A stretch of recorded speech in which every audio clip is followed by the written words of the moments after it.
তোমাদের সঙ্গে আজকে একটা মিষ্টি রেসিপি শেয়ার করছি। মেনলি এটা পাউরুটি আর দুধের সাথে। তো প্রথমেই আমি ব্রাউন ব্রেডগুলোর চারপাশের অংশটা কেটে নিয়েছিলাম, ওর পরে মাঝের অংশটাকে ত্রিভুজের মতন কেটে নিয়েছিলাম। তোমরা দেখতেই পাচ্ছ কেমনভাবে কেটে নিয়েছি। তোমরাও বাড়িতে অবশ্যই এটা ট্রাই করো নিজেদের ঘরে খাওয়ার জন্য। ইনফ্যাক্ট তোমাদের বাড়িতে যদি কোনো রিলেটিভ আসে তার জন্য এটা কিন্তু খাওয়াতে পারো।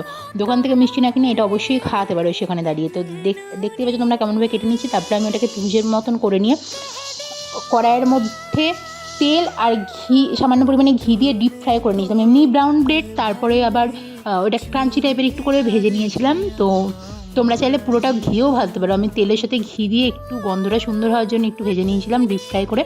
তারপরে ডিপ ফ্রাই হয়ে যাওয়ার পর ওইগুলোকে সাইডে তুলে রেখে একটা বাটির মধ্যে দুধ নিয়ে নিয়েছিলাম।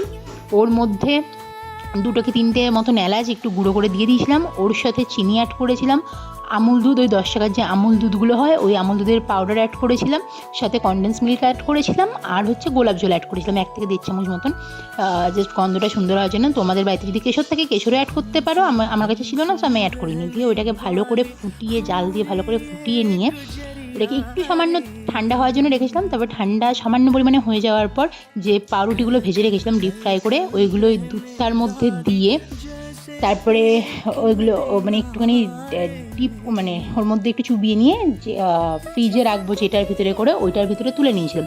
অ্যাকচুয়ালি এটা ঠান্ডা করে খেতে হয়, তো ফ্রিজে 4-5 ঘন্টা কি তারও বেশি যদি রেখে দাও খুবই ভালো হয়। সেখানে দিয়ে যত ঠান্ডা হবে তত খেতে ভালো লাগবে সেটা।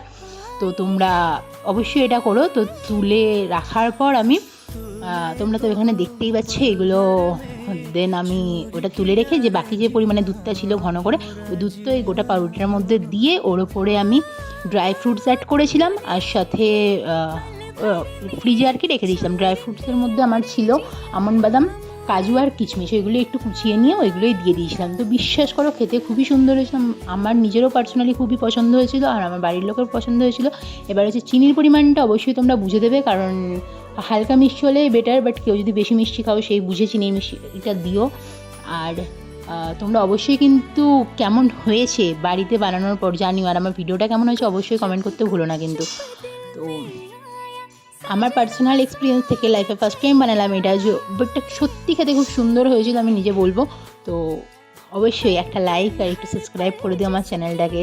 টাটা।